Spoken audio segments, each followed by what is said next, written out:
दिल्लीत इंटरनेट बंद, lathi charge, अश्रुधूर, metro station बंद, खाली पाडून मारलं सरकारची हुकुमशाही.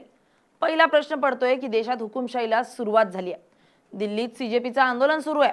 गेल्या अनेक दिवसांपासून विद्यार्थी आंदोलन करतायत. मात्र सरकार प्रश्न समजून चर्चेतून मार्ग काढण्याऐवजी आंदोलन हुकुमशाही आणि दडपशाही पद्धतीने उधळून लावण्याचे प्रयत्न करते. काय झालंय आतापर्यंत, कसं सुरू आहे आंदोलन आणि सरकारची कशी हुकुमशाही सुरू आहे, पाहूयात या व्हिडिओमध्ये.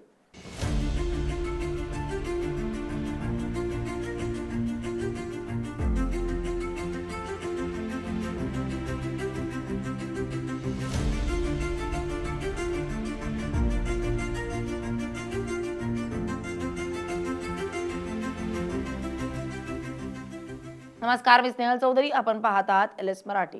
गेल्या महिनाभरापासून दिल्लीच्या जंतर मंतरवर सीजेपीचं आंदोलन सुरू आहे. सोनम वांगचुक यांना बेकायदेशीरपणे सरकारकडून आंदोलन स्थळावरून उचलण्यात आलंय. त्यावेळी आंदोलन मोडीत काढण्याचा पहिला प्रयत्न झाला. आज सकाळपासून हजारो विद्यार्थी दिल्लीच्या संसद भवनाकडे निघालेत. मात्र सरकारकडून दिल्लीत जमावबंदी लागू करण्यात आली आहे. आंदोलक जसे पुढे निघालेत तसे पोलिसांकडून लाठीचार्ज सुरू झालाय. चर्चेतून मार्ग काढला असता पण सरकारला ते मान्य नाहीये. महात्मा गांधींच्या हिंसात्मक मार्गाने चालणाऱ्या या विद्यार्थ्यांचा आवाज जेव्हा संसदेच्या वेशीवर पोहोचलाय तेव्हा सरकारनं चर्चेचे दरवाजे उघडण्याऐवजी त्यांना रोखलंय आणि ताब्यात घेतलंय. त्याचबरोबर अभिजित दिपके यांच्यासारख्या आंदोलकांना आणि तरुणांच्या हक्कासाठी लढणाऱ्या कार्यकर्त्यांना ताब्यात घेतलंय. मेट्रो स्टेशन बंद केले, इंटरनेट बंद केले, जामर बसवले, अश्रुधूर सोडले. शांततापूर्ण मार्गाने आंदोलन करणाऱ्यांशी कोणतीही चर्चा न करता पोलिसांना पुढे घालून आंदोलन दडपण्याचा जोरदार प्रयत्न या सरकारनं केलाय. आपल्या मागण्यांसाठी आंदोलन करणं हा अधिकार संविधानानं प्रत्येक भारतीयाला दिलेला असताना गेल्या काही दिवसांपासून अशा अनेक घटना घडल्या आहेत की सर्रास लोकशाही सरकारच्या वतीनं पायदळी तुडवली गेली आहे. गेल्या काही वर्षात या देशात आंदोलन हाताळण्यासाठी सरकारने ठराविक साचा तयार केला. जेव्हा जेव्हा लोक आपल्या मागण्यांसाठी एकत्र येऊ लागतात तेव्हा सर्वात आधी इंटरनेट सेवा बंद केली जाते किंवा त्या भागात हाय पॉवर जामर्स बसवले जातात.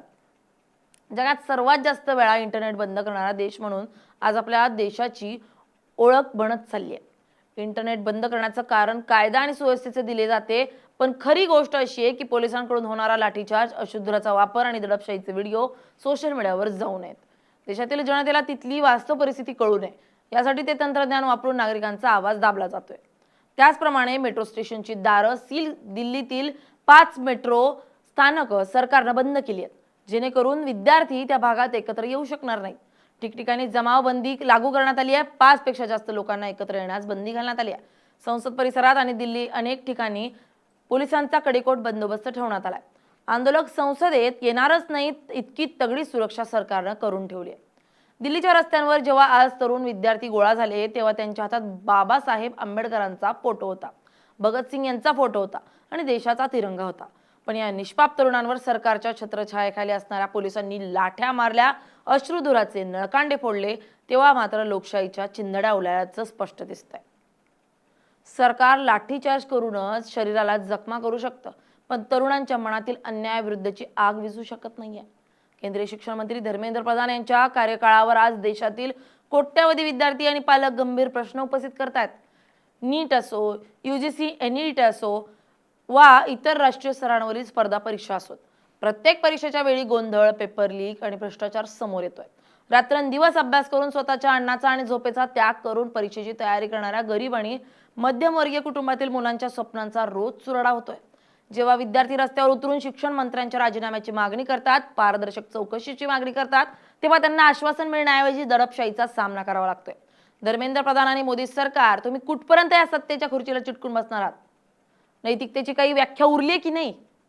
जेव्हा लाखो विद्यार्थ्यांचं भवितव्य अंधारात ढकललं जात आहे तेव्हा त्या खात्याच्या मंत्र्याने नैतिक जबाबदारी स्वीकारून पाय उतारवायला होतं. परंतु इथे तर उलट प्रश्न विचारणाऱ्या विद्यार्थ्यांनाच गुन्हेगार ठरवलं जात आहे आणि आंदोलनं मोडून काढली जात आहेत. असा संताप आता लोकांमध्ये. सत्तेचा आभारपट्टा घेऊन जगात कोणीही आलेलं नाहीये. लोकशाहीमध्ये जनता हीच खरी मालक असते आणि सरकार हे जनतेचे सेवक असतात. परंतु आज परिस्थिती अगदी उलट झाली आहे. सेवक मालकावरच लाठ्या चालवत आहेत, मालकाचा आवाज बंद करतायत. शेतकरी रस्त्यावर आले तर त्यांना उपद्रवी म्हणून हिणवलं जातं. विद्यार्थ्यांनी प्रश्न विचारले तर त्यांच्यावर लाठीचार्ज केला जातो आणि पत्रकारांनी सत्य दाखवलं तर त्यांच्यावर गुन्हे दाखल केले जातात. हीच का ती लोकशाही? लोकशाही वाचवण्यासाठी, संविधानाचं रक्षण करण्यासाठी आणि आपल्या हक्कांसाठी आज संपूर्ण देशाने एकत्र येण्याची गरज आहे. असं मत विद्यार्थी आणि सुजाण नागरिक व्यक्त करतात. तुम्हाला काय वाटतं? या दडपशाही विरोधात तरुणांचा आवाज सरकारचं तख्त हादरून टाकेल का? तुमची प्रतिक्रिया आम्हाला कमेंटमध्ये नक्की कळवा. Bureau report LS Marathi.